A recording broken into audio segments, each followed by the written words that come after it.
Bonjour à tous, moi c'est Sabine Présolana, je suis comédienne et metteur en scène. J'ai créé ma propre compagnie de théâtre et aujourd'hui j'ai ouvert cette chaîne pour vous apprendre un petit peu à vous aussi créer votre compagnie théâtrale. On commence tout de suite avec la création de la structure. C'est pas forcément l'épisode le plus marrant, mais il est juste essentiel pour pouvoir créer votre compagnie théâtre. Pour créer une structure théâtrale, vous avez le choix entre plusieurs sortes de structures. Vous avez le choix d'une part entre toutes les entreprises que je vais mettre d'un côté sans forcément toutes les citer parce que moi je ne me suis pas intéressée à cette partie, et de l'autre part vous avez le choix de créer une association loi 1901 qu'on appelle aussi association à but non lucratif.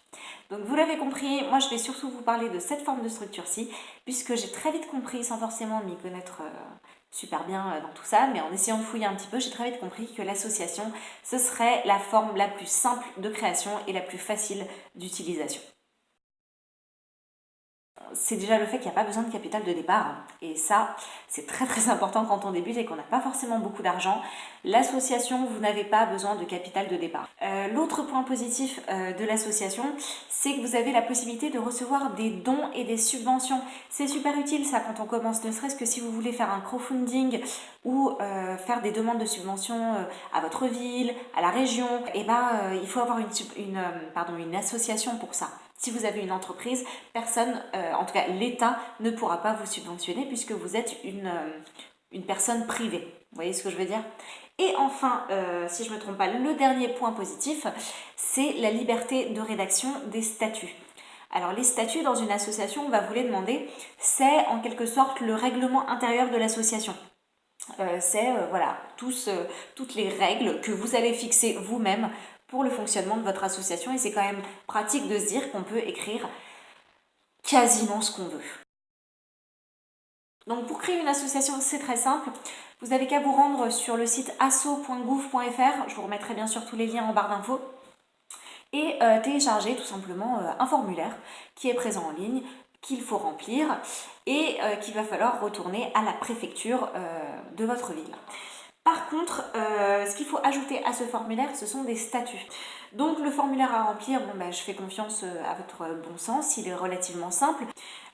Il va falloir ajouter ces statuts et des procès-verbaux. Alors, vous allez pouvoir, dans les statuts, écrire à peu près tout ce que vous voulez. Il y a simplement 3 choses à définir qui sont absolument essentielles. Ces 3 choses, c'est l'objet de votre association. Alors, l'objet de l'association, c'est les buts que va poursuivre votre association.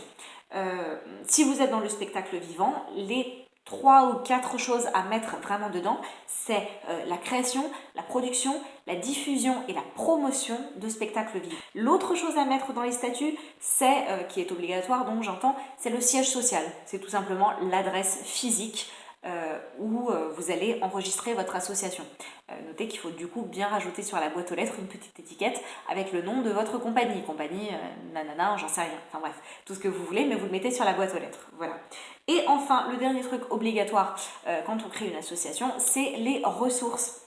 Mentionner d'où proviendront les ressources de l'association. Donc les ressources de l'association, vous pouvez mettre des petites phrases comme quoi elles proviendront d'achats de spectacles, qu'elles proviendront de la recette de votre billetterie, et je vous incite là aussi à rajouter une petite phrase et toute ressource prévue par la loi. Voilà, comme ça vous ne vous empêchez pas de recevoir de l'argent, quel qu'il soit. On ne sait pas de quoi l'avenir sera fait, on ne sait pas si l'argent il proviendra de la billetterie, d'un achat de spectacle ou autre, ou quelque chose que vous n'auriez pas prévu en tout cas. Et comme ça, vous ne vous interdisez pas de recevoir cet argent au moment où il arrive. Voilà, donc là, c'était les 3 choses obligatoires à mettre dans les statuts. Le reste, vous mettez ce que vous voulez. Je vous incite là aussi à aller voir des exemples de statuts sur internet. Vous allez trouver plein d'exemples. Si vous tapez statut, association, compagnie théâtrale sur internet, vous allez trouver plein d'exemples. Et en fait, dans le reste des statuts, vous allez tout simplement mettre le règlement de l'association, c'est-à-dire qui gouverne, entre guillemets, si vous décidez de faire une démocratie participative ou plutôt une dictature. Enfin voilà, c'est à vous de voir. Moi personnellement, de mon côté, je ne vais pas m'en cacher, j'ai opté pour la dictature. C'est moi qui décide de tout dans mon association. J'ai décidé d'en être la présidente. Vous n'êtes pas obligé de faire ça. Voilà, c'est le dernier point que vous allez devoir mentionner dans les statuts. C'est pas obligatoire à mentionner, mais voilà, au moins c'est clair pour vous, qui va être le président de l'association et qui va être le trésorier. Ce sont les 2 personnes minimum pour créer une association. Généralement, il y en a 3, président, trésorier et secrétaire. Moi, j'ai décidé de fonctionner avec 2, président et trésorier.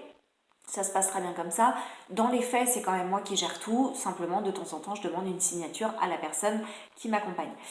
J'ai décidé d'être moi-même la présidente. Ça peut poser un problème qui est le problème du règlement en cachet, puisque une association étant à but non lucratif, le président n'a pas le droit de se rémunérer pour ses fonctions. Donc, vous ne pouvez pas vous payer de cachet tant que vous êtes président de l'association ou même tant que vous êtes un des membres du bureau de l'association. J'ai décidé de fonctionner comme ça dans un premier temps, tout simplement parce que initialement, ma compagnie ne générait pas encore d'argent et que je trouvais ça plus simple pour gérer toutes les choses administratives, que ce soit moi, la présidente de l'association. Maintenant que ma compagnie commence à générer un petit peu d'argent, je vais pouvoir donc modifier les statuts de l'association. Donc je fais comme pour la déclaration de création d'association, je vais faire une déclaration à la préfecture comme quoi je modifie les statuts, je modifie le règlement intérieur et ce ne sera plus moi la présidente, mais quelqu'un en qui j'ai confiance, qui deviendra président de l'association et qui donc à ce titre pourra me rémunérer en cachet, moi qui ne suis plus, qui ne serai plus donc à ce moment-là membre du bureau, mais bien simplement salarié de l'association. Voilà, donc dans les statuts, vous allez devoir, comme je vous le disais, mentionner qui est le président, qui est le trésorier au minimum, voire le secrétaire.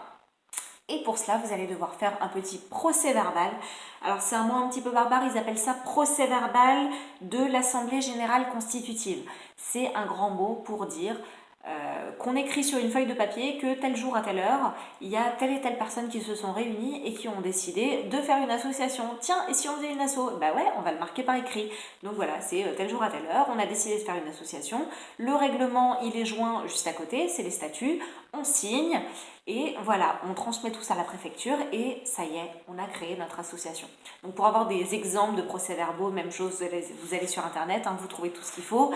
Procès-verbal, Assemblée Générale Constitutive d'une compagnie de théâtre par exemple, et vous trouvez tout ce qu'il faut. Et ensuite, vous transférez tout ça à la préfecture par courrier ou bien vous le déposez directement. Je crois même que vous pouvez le faire sur internet, je vous redirai ça en barre d'infos. Et à ce compte-là, bravo, ça y est, votre compagnie théâtrale est créée. Donc c'était beaucoup de paperasse, je suis d'accord avec vous, mais finalement ça valait le coup parce que vous avez aucun euro déboursé et vous avez malgré tout une structure. La seule chose qui vous manque maintenant, c'est peut-être le numéro de SIRET. Donc le numéro de SIRET, vous allez devoir le demander à l'INSEE sur le site de l'INSEE.